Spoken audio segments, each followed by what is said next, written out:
that you will come. And there are complimentary tickets still available.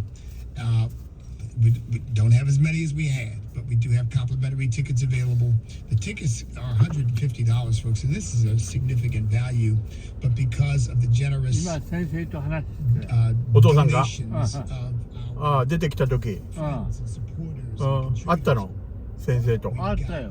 どうだっだったたら向こうが自分の名前言ってたよ。お父さん何言った？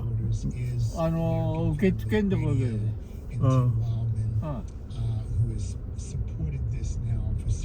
お父さんに挨拶来たの？挨拶に来たよ。お父さん何言ったの名前は？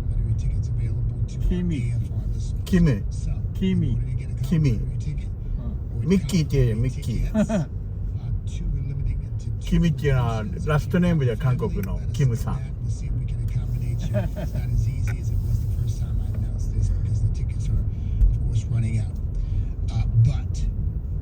Email us at awardsdinner@standinc.net.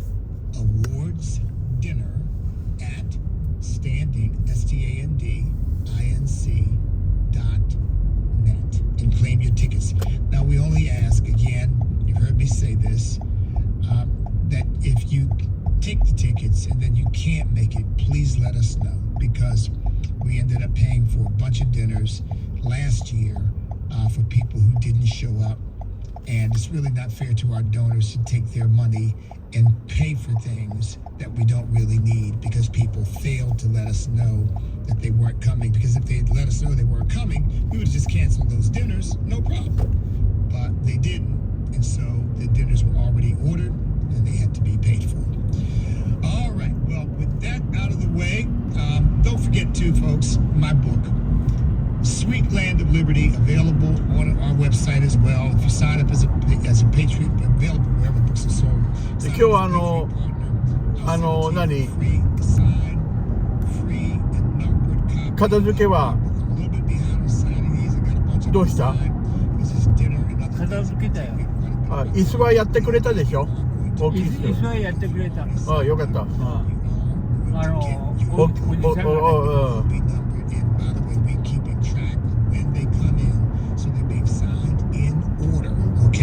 So that you are not going to be cheated of the number to which you're entitled.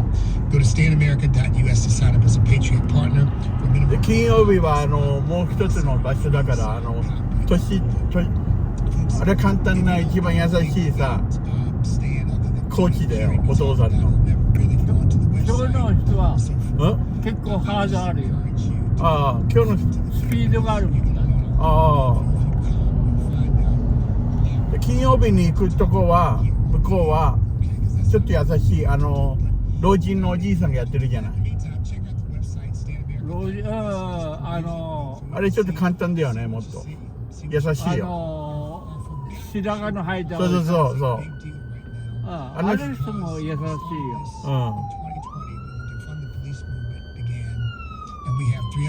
今日の人が一番ハードだ。We're going to be talking about what we need to do to save the lives of these children. Okay, all right, with that aside, folks, so we got a big external threat to our country, and that big external threat, much more than Russia, is the Communist Chinese Party. And I think you all know, right, that Xi Jinping is setting himself up to be God. He is cracking down hard on all religions in China because he doesn't want any religion but the worship of Xi Jinping. And so Christians are under siege right now. Did you hear about this boat of Christian refugees coming from China who managed to escape China through trying to get into South Korea? They wouldn't let them in, which is really a sad commentary. But they were finally able to make their way to the United States of America, and they were granted asylum, and I'm elated by that. See, folks, this idea that somehow criticism of China is racist is just another one of these propagandistic lies out of the pit of hell that these Democrats and leftists have come up with. I've said many times, we love the people of China. We don't hate them, but we do hate that regime and what it stands for, because it is evil. It is murderous. It denies the fundamental sacredness of the individual, and it needs to come to an end. And I'm just believing God that will come to an end the way the Soviet Union did. It'll collapse on itself. That it won't come to an end because we have to engage in a fight to bring it to an end. That is my prayer. Lord knows I'm not interested in going to war with China or anybody else for that matter. But I said we need to be on a war footing psychologically, because I think that that's where they are. And instead, we're inviting them in. We're rolling out the red carpet for our enemy. So yeah, come on in and do espionage here and steal our secrets and buy our property and buy our farmland and indoctrinate our young people and take over our colleges, and we'll applaud you for it. Or at least the Biden family certainly will, because they've been paid quite handsomely to do so. So it's really tragic, folks. Really tragic. The number is 888-589-8840. I'm not going to be able to get any calls in this segment, but I will start to take some calls in the very next segment about anything that you want to talk about. I've only hit one topic today, and that is China, because it's very much on my mind. When I hear a serviceman pushing TikTok with the authorization of his command, I'm saying, what in the world is going on here? I mean, the military of all places ought to be saying, no, you're not going to promote TikTok. We could end up fighting China. What, are you kidding me? And we ought to demote you for being stupid enough to ask. But oh no. Oh sure, great idea. Get to it. It may be because they think this will help them with recruitment. What will help them with recruitment is to stop trying to indoctrinate our troops to think a certain way with all of this equity, diversity, equity, and inclusion, this DEI nonsense, and all the transgender, gender bending nonsense. Did you see, folks, that the United States Navy is using a drag queen to do a recruitment ad? I mean, folks, again, it's one of those times when I say things, I hear myself say it, and I want to say, you're making that up. That can't possibly be true. That doesn't make any sense. They're using drag queens to try to recruit to the Navy. Folks, believe me, I wish I were making it up. We'll be back in a moment to take your calls.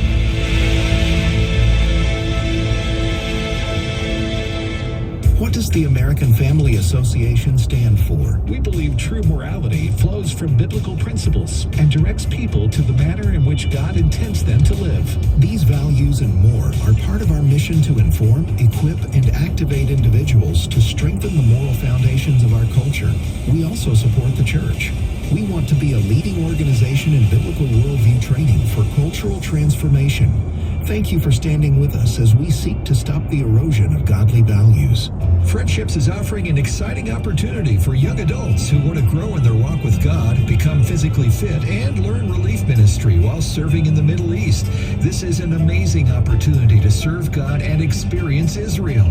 Check out Seahawks one-year scholarship program at friendships.org or call 337-433-5022. That's 337-433-5022. The next session begins August 19th. Here's Ellis Craft of Reach a Village Ministries. Children under the age of 15 make up about 1/4 of the world's population. That represents 2 billion children. More than half of the children we encounter at Reach a Village Ministries live in rural farming villages. Their life is difficult, and the chances of them hearing the gospel are almost zero. Christian workers trained and equipped to reach these villages can take the good news of Jesus right into their homes. If you give today, a generous donor is willing to match your gift dollar for dollar. That means that you can help reach twice as many children in these difficult to reach places. Go to reachavillage.org/AFR or call 833-773-2247 or 833-7-REACH-7.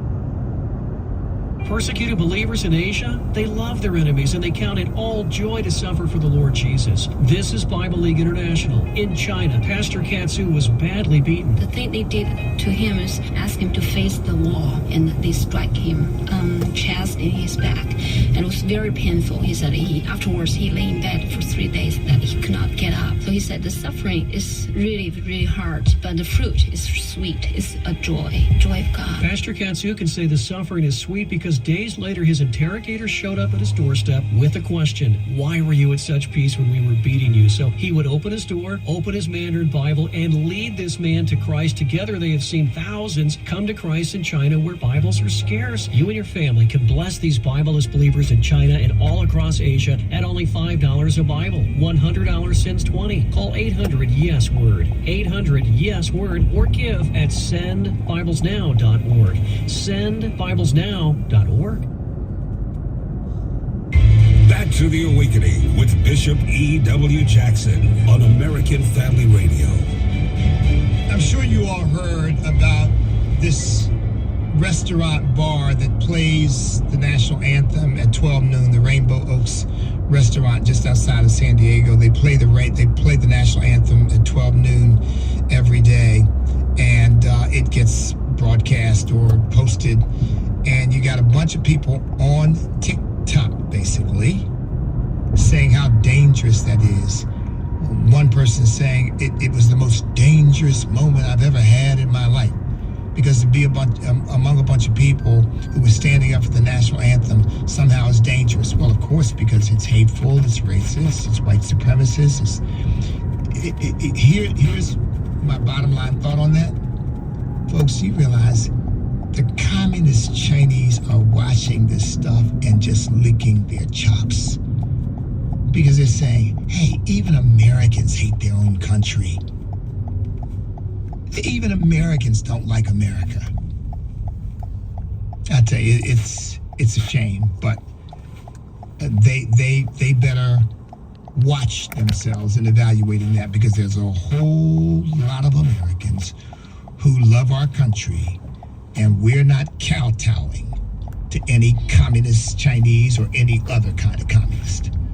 888-589-8840 is the number. Let's go to Jean in Texas. Jean, welcome. Hey, Bishop. I want to speak right quick about the sexual abuse going on in the Southern Baptist Convention. I am an evangelical Christian. I have been since I was 8 years old. I grew up in the Southern Baptist Church. I love the Southern Baptist Church, but I am appalled at what has happened. It is up to us, who are Southern Baptist evangelical Christians, to deal with this matter and get it out of our church. And America is going to keep suffering when we will not stand up for our children and honor God. And I just want you to know I feel very strongly about this. Thank you. Well, thank you for calling, Jean, and you should.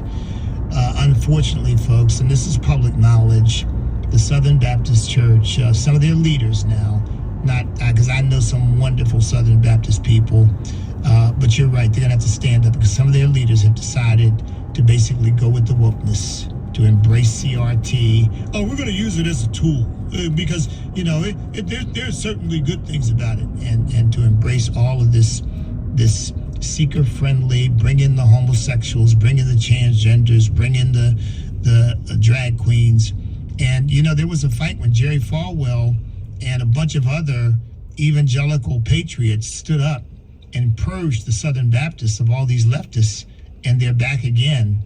And they may end up having to have another showdown in order to get rid of this stuff, because I still think the majority of Southern Baptists are not for it. Thank you for the call, Gene. Let's go to Mary in Texas. Mary, welcome. Thank you for taking my call today. I have a lot of respect for Veda King. She reminds me of the scripture in the New Testament where it says that older women teach the younger women. And I'm glad that she stand, and she's an outspoken person. Her words are like gold, and I respect that. Alan West, I sat and listened to the interview he had when he was running for governor. I told my family I'm supporting West, and they said we're going to go along and be on the safe side and elect Abbott. And 1,000 times over, I really do. Alan West would have done our state a whole lot better. And I want you to know, for the last 3 Sundays, my pastor said he was going to be teaching on holiness, and where he started was in the beginning, male and female. And he's been preaching the last 3 Sundays against this transgender movement. And I said, I don't call them transgender, they're fake gender. There's no way a man will ever be a woman or a woman ever be a man. Thank you for the call, Mary. I had a friend of mine who I met at this summit yesterday say the same thing. We got to stop using their vocabulary, because you speak the way they speak. What they're actually doing is controlling the way you think. So you are absolutely right. I've gone to call them, they're just gender confused people. Thank you for the call, Mary. And yeah, Dr. Alveda King, to my knowledge, folks, does not have a single political ally in her family, and yet she stands up. And God bless her for that. All right, let's go to Doyle in Indiana. Doyle, welcome. My pleasure, Bishop. God bless you. I'm calling about something I had just discovered, because obviously when you see how crazy things are, you got to follow the money. And when I found out that Larry Fink, the CEO of BlackRock, and Michael Bloomberg, they control 80% of the world's economy, of the entire world. Fink has over 10 trillion himself. And they created they're both lefties. They created the ESG, environmental social score. That's why you see all these companies doing these weird things, because if they don't have the good ESG score, they defund them with their stocks. They control the stock market. So I think people, if you got money in BlackRock, need to Google it, and it feels like they handle Vanguard. So I think 2 people control 80% of the world's economy. That's a statement there. Hey, Doyle, Doyle, thank you for the call. I think I see what you're getting at. Of course, they don't own 80% of the world's assets, but it's just like Fauci. Fauci was basically single-handedly controlling the entire medical industry, because he had control over so much of the money and to whom it flowed, that he could basically speak, and it was like, God speaking from Mount Sinai for some people, because he was able to tell them, well, if you don't go along, you're not getting that grant. And so I see what you're getting at in terms of the amount of influence that they may be wielding. Thank you for the call, Doyle. Let's go to Ann in Mississippi. Ann, welcome. Yes, I appreciate your program and enjoy listening to it, but you had mentioned earlier about why and these people in our government, the officials, are allowing things like this to go on with China. And I've just come up with just one conclusion. I remember in the 60s we heard about spies and members of the CCP, the Communist China Party, being among the government officials in the U.S., and their goal is to conquer us, and they said they could do it without firing one shot. And I'm sure since the 60s, which was a long time ago, there's been more and more communist people infiltrating, and a lot of people probably don't even know it, most people. And Joe Biden and his son may be part of that too. I wouldn't be a bit surprised. And yeah, I think you're referring to the Soviet Union, and you're absolutely right. They had infiltrated our country in a major way. And frankly, it started with Roosevelt, who had this romanticized view of Stalin. And he didn't understand that Stalin was one of the most dangerous figures to ever arise on the scene. And he just acted like, he had a nickname for Uncle Joe. Yeah, Uncle Joe. And this guy was killing people by the millions. So And there were people in our government, we know it from a lot of the testimony, the work that Richard Nixon did, that Joe McCarthy did, that we had people in our government who were actual operatives for the Soviet Union because they were answering to Stalin. I wouldn't be surprised if the same thing is not happening now with Communist China, particularly when you find out they've got secret police departments in our country to monitor not only Chinese nationals who are in our country, but to monitor Chinese Americans who are in our country and to try to put them under pressure to serve the communist Chinese regime rather than being loyal to their own country. So, and I have no doubt that you are right. Let's go to Shirley in Tennessee. Shirley, welcome. Thank you for taking my call, Pastor. You know, I love you. Your show is amazing, and people need to listen to you on Sundays. I'm not kidding. They'll be blessed. They'll find themselves a wings before they get to heaven. Anyway, I thank you for the AI discussion because I've been following that. And I think that a lot of people